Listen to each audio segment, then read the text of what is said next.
So first I want to say that I think Guild Wars has done an awful lot of things right, especially compared to some of the other games I've seen. I want to say thank you all very much for that. I really appreciate it. It makes the gameplay wonderful.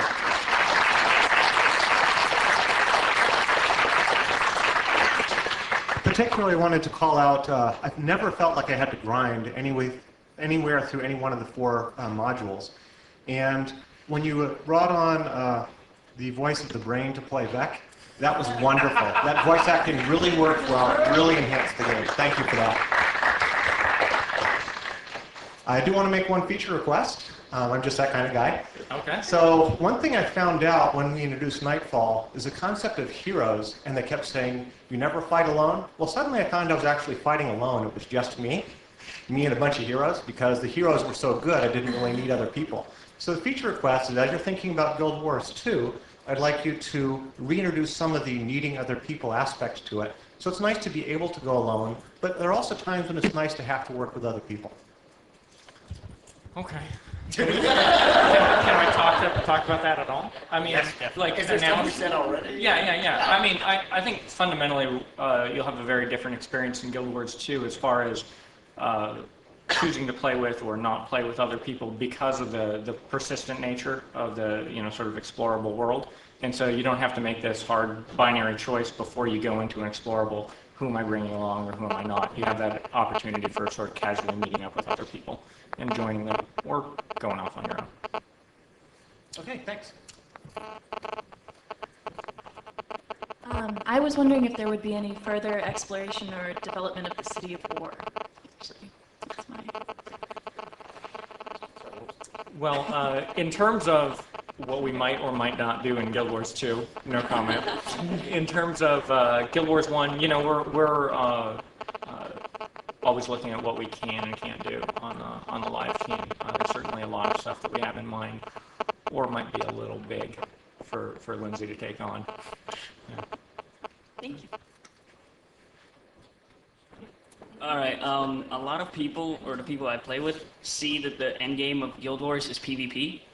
Did you ever plan on having an end game? And if so, are you happy that you chose PvP instead of PvE?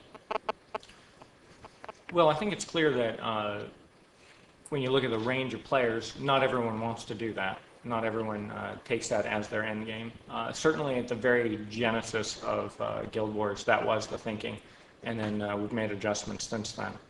As I mentioned earlier, not always 100% successfully. So. Yeah, but I think you guys made the PvP endgame amazing, because really, even though I beat all the campaigns about like twice each, the PvP keeps me coming back, and the fact that there's no monthly fees, I have it installed at all times, so whenever, that's why I still come back to it 3 years later. Awesome. I mean, those were certainly all the things that we were looking to be able to do, and so I'm glad that that's working for you. All right, thank you. Hi. Being a concept art junkie that I am, I have to ask, do the concept artists do drawings for every piece of weapon, armor, objects, or do the 3D artists building them get to have much fun every now and then and build something on their own? And secondly, will we be seeing an Art of Guild Wars book? You guys want to talk about the process? Well, for the first part of that question, yeah, everything is concepted. Every single thing is concepted, every weapon and so forth. But in many of the departments, or at least especially in the character department, anybody who concepts their work can build it. So, I mean, you're not guaranteed to build it. You can pick your favorites, of course.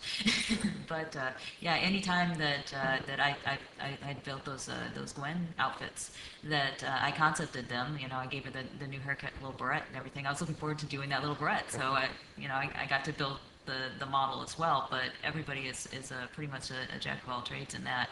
Other departments work a little bit differently, but there's hope to be able to build anything you want. A lot of the artists do a lot of artwork outside of work. There's the unofficial ArenaNet art blog, sketchwitch.com, and it has a bunch of us post work to that place, and that's not work related for the most part. It's just things we do outside. There's a lot of people who are into fine oil painting, like nude figures and things like that. It's very, very good. Yeah, just add a little bit more on that in terms of the how much stuff is concepted. Everything, bushes, the grass, what the palette is like in a particular area. They do a ton of stuff, and you know, obviously really high quality. It's amazing. Never seen a team that has so many incredible concept artists. Are you allowed to say roughly how many concept artists you have on staff working on Guild Wars 2? Oh, now I'm gonna have to count them. Matt, how many guys are there? Just roughly. Are we talking 50, 60? No, 70? no. 10? No, no. Well, I mean, like the core concept team's like 5 guys. Oh, Yeah. busy, aren't they? Yeah. Yeah. Characters, probably another, oh gosh, technically about 8 people would be concepting and building at the same time, so. Yeah. But if you ever visited our offices, I mean, the pure volume of concept art that is created is mind-boggling. It's all over the walls. And I'd like to add, you can correct me if I'm wrong on this, that we had 6 of our artists who were in the Spectrum collection for science fiction and fantasy art last year. And our lead concept artist, Daniel Dossier, they took the gold and the silver in concept art. So we've got an all-star squadron. Yes.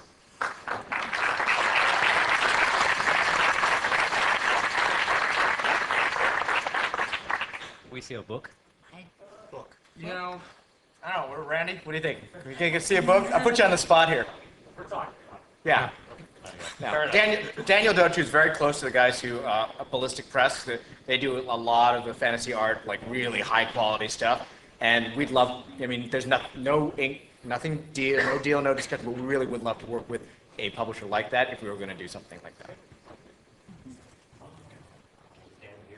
He was here yesterday, he's not here today. Go ahead.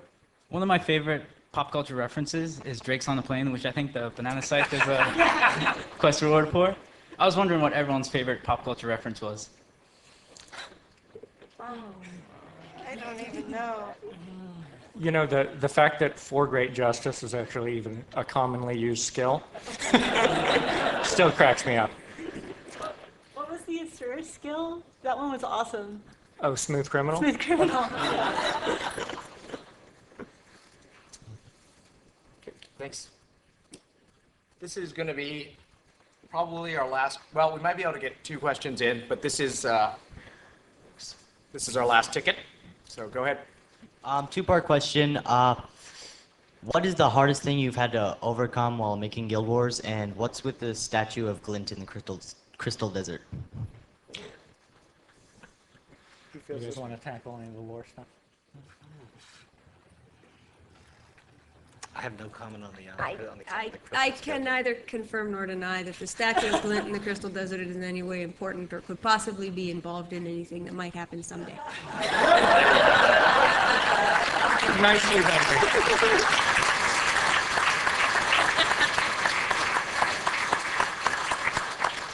And you didn't even mention Guild Wars. You didn't even mention Guild Wars 2. You Good were work. ready to punch me. Yeah. I saw that.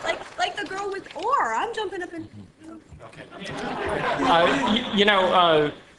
Sure, everybody has their own horror stories, which they may or may not want to share. But the Guild Wars team is up over 100 people at this point, and you know, none of them are just there to kind of be there 9 to 5. They're all passionate and creative people, and trying to take a team of that many creative people who all have their own very different ideas about things, and keep us moving in the same direction.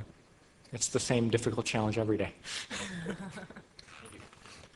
I'll just say something from a marketing perspective that I think the biggest challenge I deal with, for Guild Wars and will continue to for Guild Wars 2, is the overwhelming perception by people who don't play Guild Wars that it is a PvP only game. And you'd be surprised, I mean, maybe some of you wouldn't be surprised, but you'd be surprised, like, people who don't really know Guild Wars think all it is PvP. And I think most people in this room know that it's way more than that. And that it turns out that the majority of people who continue to play, month after month are playing, in a PvE level. And so, that's going to be a challenge, I think, for us.